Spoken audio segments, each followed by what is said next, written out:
At 6:15 in the morning, two men on horseback rode along the stretch of beach near Adelaide, Australia, and saw something propped against the sea wall. It looked, at first, like a man asleep. Head tilted slightly, resting against the concrete. Legs crossed at the ankle almost casually. One arm stretched out on the sand beside him, palm open. A half-smoked cigarette had fallen against his collar, as though it had simply slipped from his fingers somewhere between one breath and the next.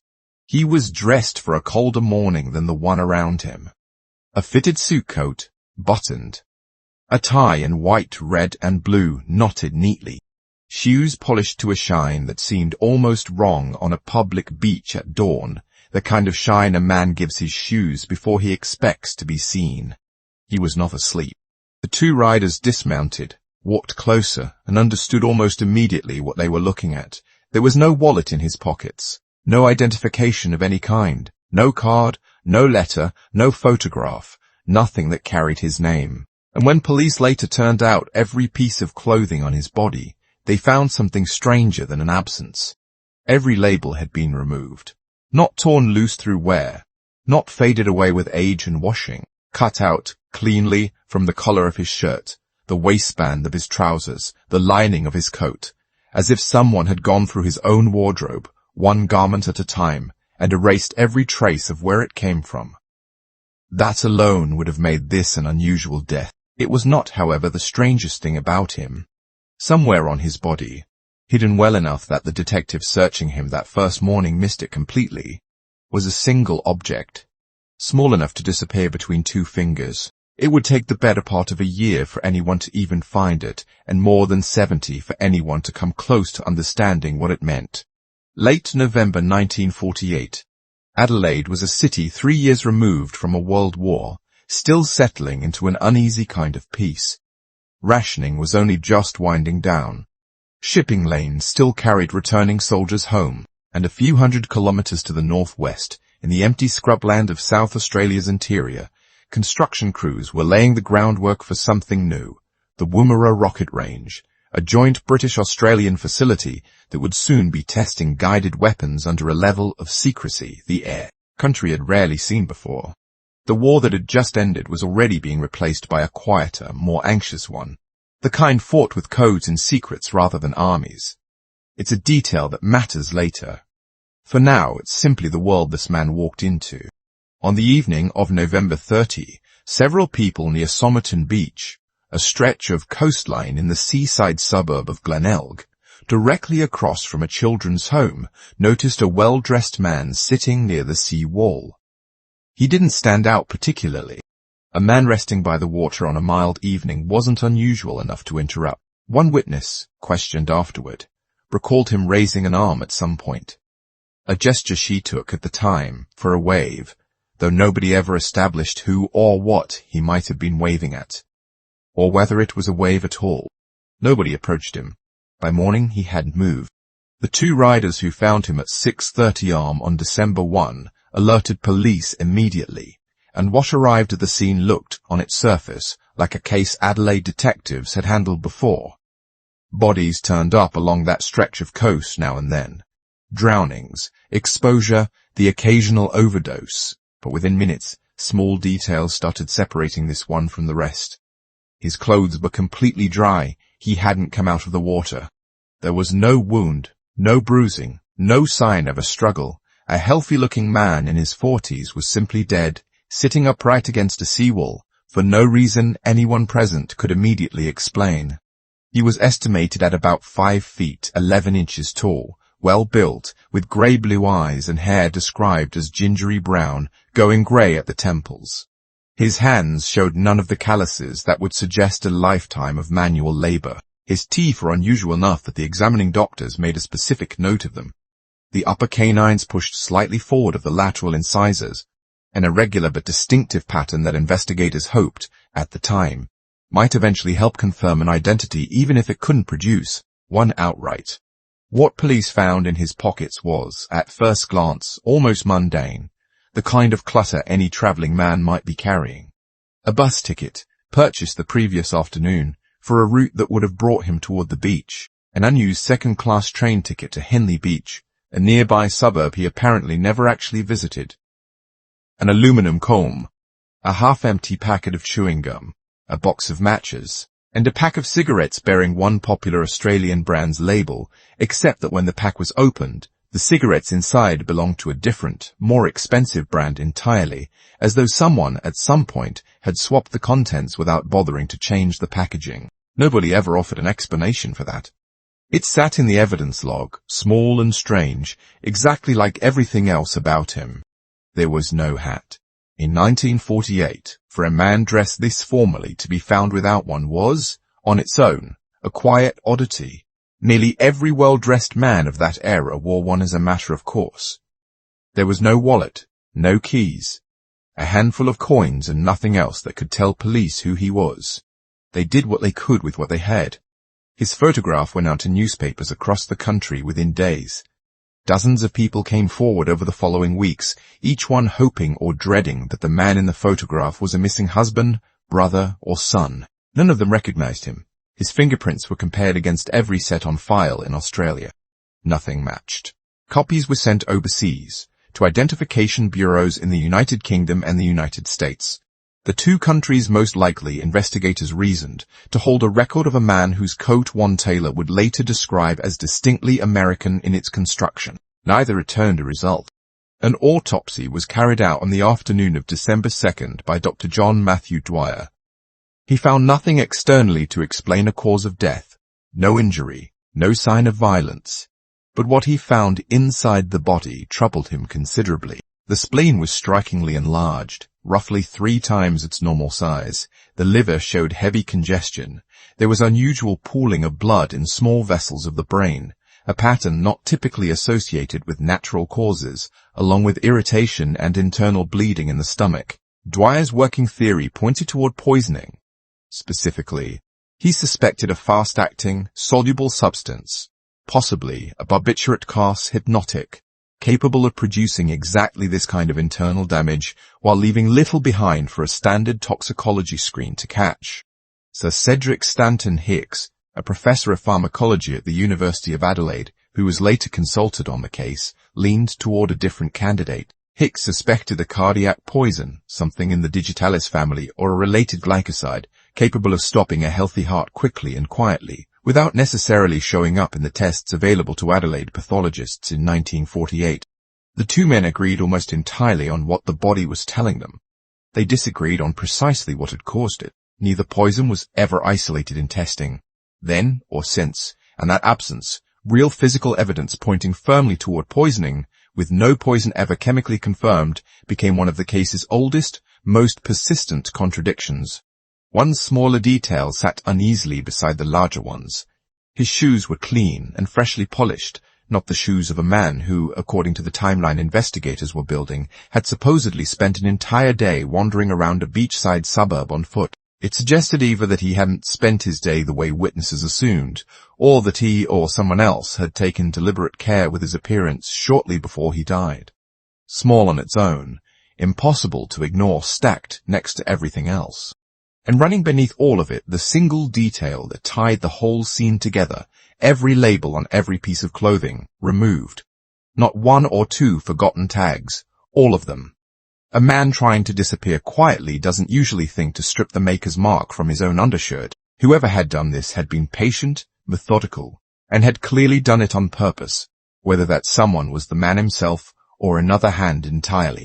With no fingerprint match anywhere in the world, and nobody willing to step forward and claim him, police made an unusual choice for what should have been a routine death. On December 10th, more than a week after he was found, the body was embalmed, an uncommon step, and one that signaled how seriously investigators had already begun to treat the case.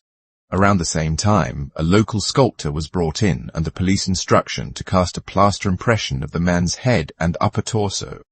A death mask, made specifically in case dental records and fingerprints eventually failed to produce a name, so that at least his likeness would survive the Bechdel search.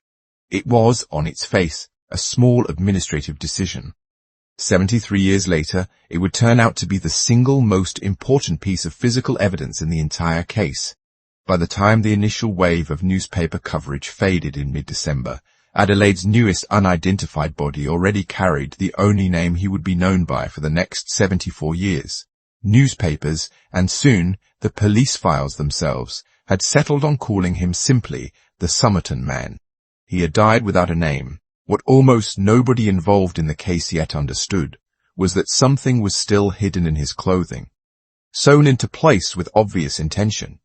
Something that would eventually make the question of who he was feel almost secondary to the much stranger question of what, exactly, he had left behind for someone eventually to find.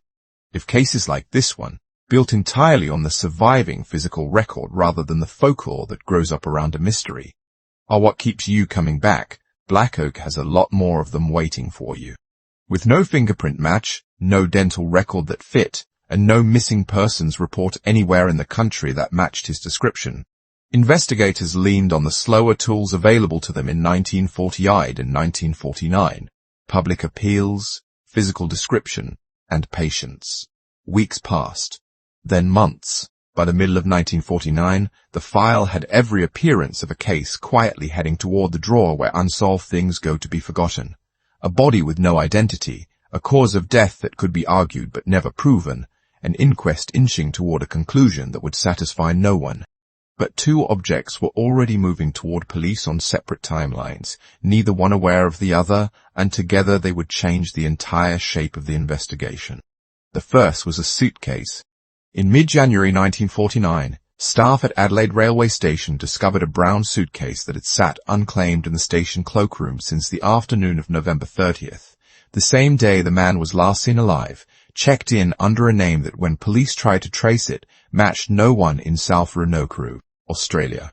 Opening it felt less like finding a single clue than uncovering a small chain of them, one item leading naturally to the next.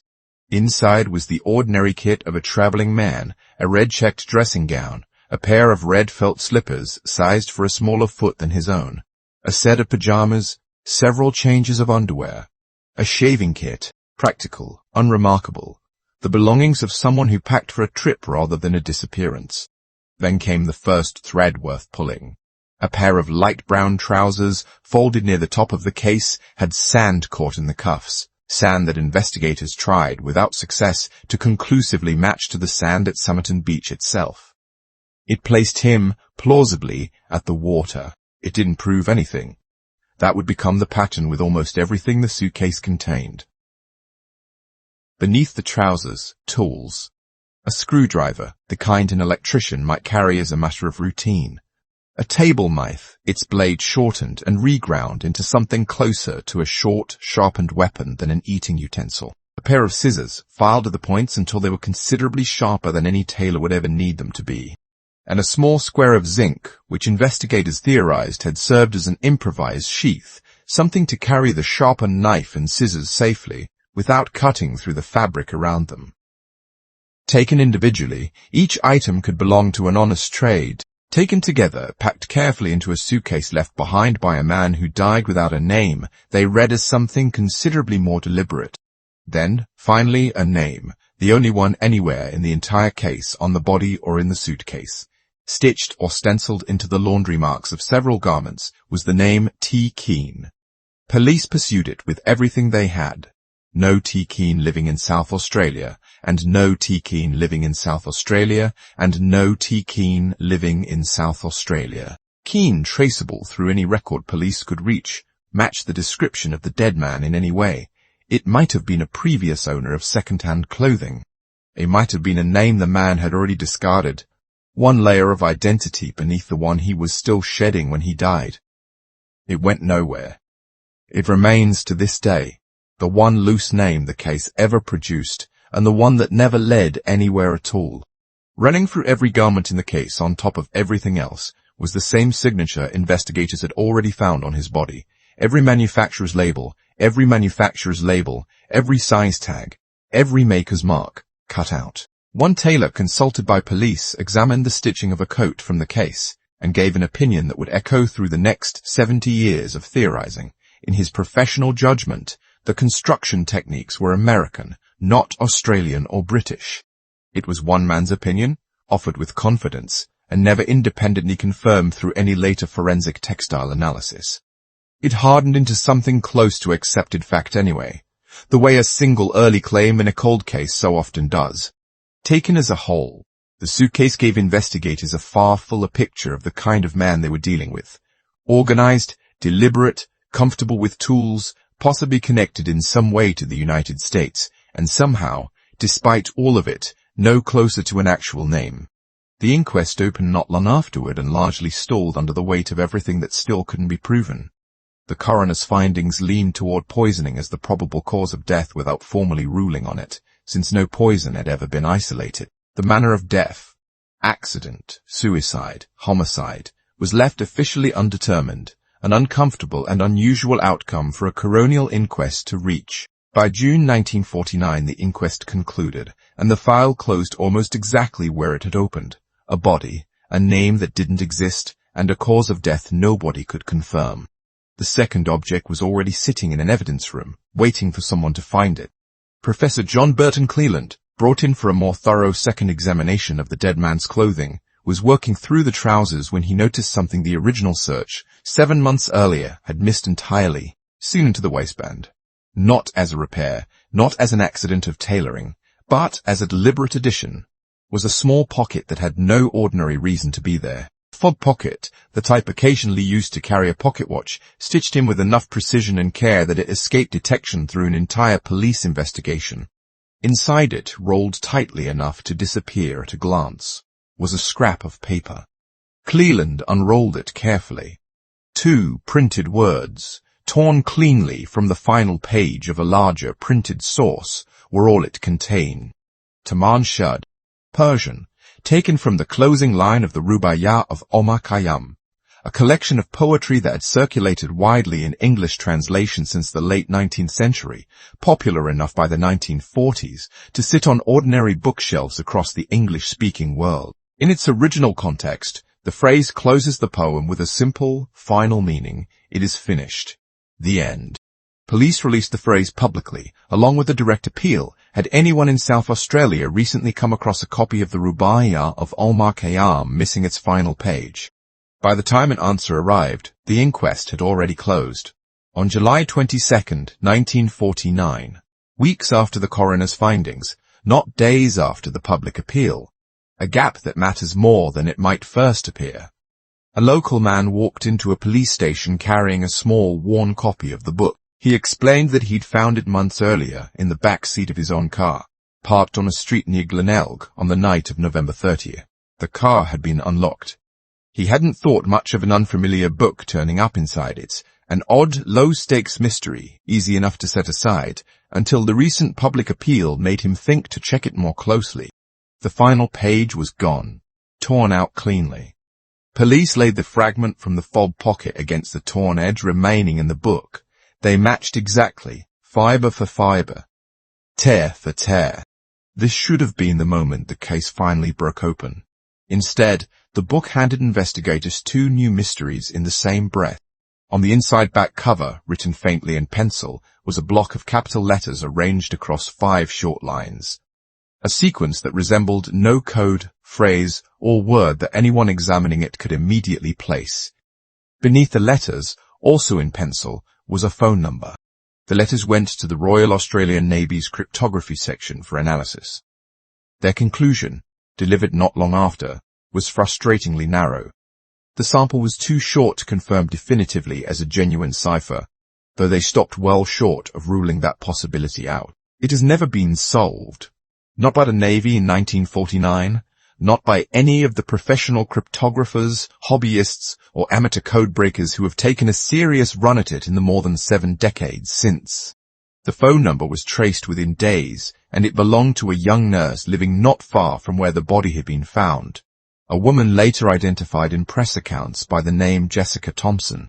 When police reached her, she gave investigators the first real human account the case had produced in 7 months of almost nothing but physical objects. She told them she had, in fact, once owned a copy of that exact edition of the Rubaiyat, and that she had given it away years earlier, during the war, to a man she had known, a man whose full name, and whose life afterward, she said she genuinely could not account for with any certainty. She looked at photographs of the dead man and told police, flatly, that she did not recognize him.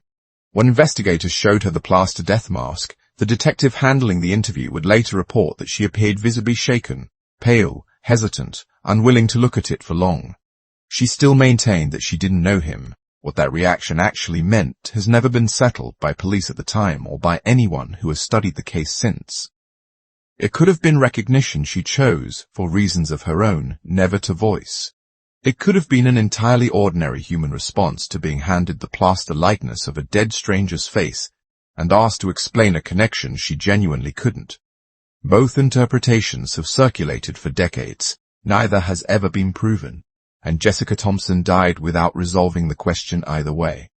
Which means that whatever she actually knew or didn't went into the ground along with her. There was one further thread connected to her that later investigators kept returning to. She had a son, born some years after the war, and over the following decades several people close to the case, including researchers who devoted years of their lives to studying it, came to believe the son bore a genuine physical resemblance to the plaster likeness of the dead man, striking enough to raise an obvious uncomfortable question about a biological connection between them. It was never established through any means available at the time. It would eventually become one of the reasons researchers pushed, decades later, for a direct genetic answer where an interview and a photograph could no longer provide one. If you had been the detective handed that scrap of paper in 1949, 2 words meaning "it is finished," hidden deliberately in a pocket built specifically to conceal them, what would you have made of it? A suicide note? A signal to someone? Something else entirely? Tell us what you'd have concluded down in the comments. The timing of all of it mattered more than it might seem at first. Adelaide in 1948 and 1949 wasn't an ordinary city having an ordinary year. A few hundred kilometers northwest, the Woomera rocket range was already under construction, a joint British-Australian weapons testing facility operating under real, serious secrecy at the exact moment the anxieties of the Second World War were being replaced by the quieter, colder anxieties of the next one. A man with no name, tools that could serve an honest trade or something considerably less innocent, a coat one tailor believed looked American, an unbroken code, and a note that translated to, "It is finished," was, to a public already primed to see spies in unexplained things, an almost irresistible shape for a much bigger story to take. It's worth being precise about what the evidence actually supports here, because this is exactly the point in the case where fact most easily slides into folklore. No intelligence service, Australian, British, American, or Soviet, has ever been shown through declassified files, credible testimony, or anything resembling documentation to have any confirmed connection to this man. Nothing ties him to Woomera. Nothing ties him to any known operation on either side of the emerging Cold War divide. The espionage theory survived for decades less because of what investigators actually found and more because of what they consistently didn't, an ordinary explanation. In the space that absence left behind, the more dramatic possibility simply moved in and stayed. For 50 more years, that space stayed empty. Then, slowly, science began to catch up with a case that had outlasted every tool available to the detectives who first worked it. By the early 2000s, forensic genealogy, the practice of tracing family trees through DNA, rather than simply confirming relationships that were already suspected, was beginning to solve identifications that would have been unimaginable to anyone working this file in 1949. Derek Abbott, an engineering academic at the University of Adelaide with a long personal fixation on the case, became one of its most persistent and effective modern investigators, working at times alongside police and at times entirely on his own. His starting point was the death mask, the same plaster casts made in the days after the body was found, sitting quietly in storage for more than 70 years, because Abbott believed it might still hold something nobody in 1949 had any reason to look for, strands of hair trapped in the plaster during the original casting, still carrying usable genetic material after all that time. In 2021, with South Australian police cooperating fully, the body itself was exhumed from West Terrace Cemetery, where it had lain since 1949, specifically so investigators could attempt to draw a clean DNA sample directly from the remains. In parallel, Abbott extracted DNA from the hair recovered from the mask and began working with American genetic genealogist Colleen Fitzpatrick to build a family tree from public genetic databases. The same fundamental method that had by then helped identify violent offenders and unidentified remains alike in cases scattered across the United States and beyond. The process began exactly the way it usually does in cases like this. As a scatter of distant matches, strangers sharing small fragments of DNA with the sample, none of them obviously connected to one another or to anything resembling an answer. Slowly, patiently, generation by generation, the branches were built outward and checked against birth records, marriage certificates, and family history, until a working tree of roughly 4,000 names began narrowing, first toward one extended family, and then, gradually, toward a single man within that family with no confirmed death record anywhere after 1948. In July 2022, Abbott and Fitzpatrick announced their conclusion. The strongest match, by a considerable margin, was Carl Charles Webb, an electrical engineer and instrument maker, born in Melbourne in 1905, 43 years old at the time the body was found on Somerton Beach. For the first time since December 1948, the case had a specific name attached to a specific, traceable life. The identification reframed a great deal of what investigators had assumed for decades without ever being able to prove. Nothing in Webb's documented background connects him to intelligence work, foreign governments, or anything resembling espionage. He trained and worked in engineering, a far more ordinary explanation for the sharpened tools packed carefully into that suitcase than any spy theory had ever managed to offer. Family photographs, located by relatives who came forward once the identification became public, show an unremarkable young man in ordinary family snapshots, smiling, playing pranks on relatives, entirely unlike the shape of the story that had grown up around him over 70 years of speculation. It's important to be precise about exactly where this stands, because the case has a long history of certainty arriving faster than proof. Abbott's identification rests on solid genetic genealogy methodology and has been broadly treated as highly credible by researchers and media alike. It was not, however, formally confirmed at the time it was announced through South Australian Police's own DNA testing or through the coroner's office. Authorities said, at the time, that they would comment further once their own results, drawn from the 2021 exhumation, were complete. As of the most recent reporting available, South Australian Police were still preparing their findings for the coroner, and a formal, official coronial identification had not yet been finalized. Carl Webb is, today, the strongest identification this case has ever produced. He is not yet officially a closed one. Divorce records connected to Webb, reviewed once his name surfaced, added a layer to the story that is difficult to read without a chill. His former wife described him, in papers filed years before his death, as a man without close friends of his own, prone to moodiness, and at times threatening. And she noted that he wrote poetry, much of it, in her account, concerned with the subject of death, which she said he described as his greatest desire. If accurate, it's a detail that surfaced decades after the fact, from a source with no knowledge whatsoever of a scrap of paper that translates to "it is finished," found hidden in a pocket sewn into a dead man's trousers. None of it answers the questions that actually built this case in the first place. A name is not a cause of death. The internal damage Dwyer and Hicks each examined in December 1948, the enlarged spleen, the congested liver, the unexplained bleeding, the pooling in the brain, is exactly as unexplained today as it was on the day of the autopsy. 5 lines of pencil in the back of that book have never been broken. Not by the Navy in 1949, not by any professional cryptographer or determined amateur who has tried since. And why an engineer from Melbourne, with no documented reason to be in Adelaide, would strip every label from his own clothing, hide a torn scrap of poetry in a pocket built specifically to conceal it, and die without a mark on him on a public beach, remains precisely what it has always been, unknown. Go back to the beach. December 1, 1948. A man in a press suit, shoes freshly polished, settled against a sea wall through the length of a mild night, while the tide moved in and out beside him. Nobody who noticed him thought to check whether he was all right. By morning, 2 riders on horseback would find him exactly where he'd stayed, and set in motion an investigation that would go on to outlive nearly everyone who ever worked it. What we have now, with more confidence than this case has ever had at any point in 77 years, is a name.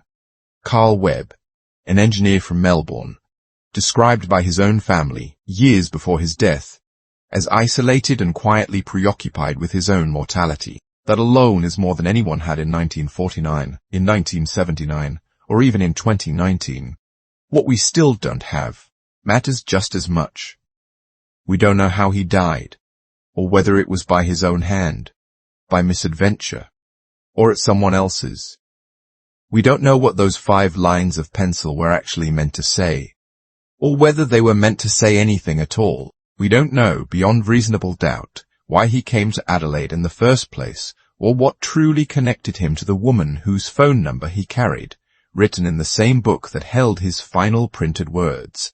What has kept this case alive for more than 7 decades was never really the folklore that piled up around it over the years, the spies, the poisoners, the secret Cold War experiments.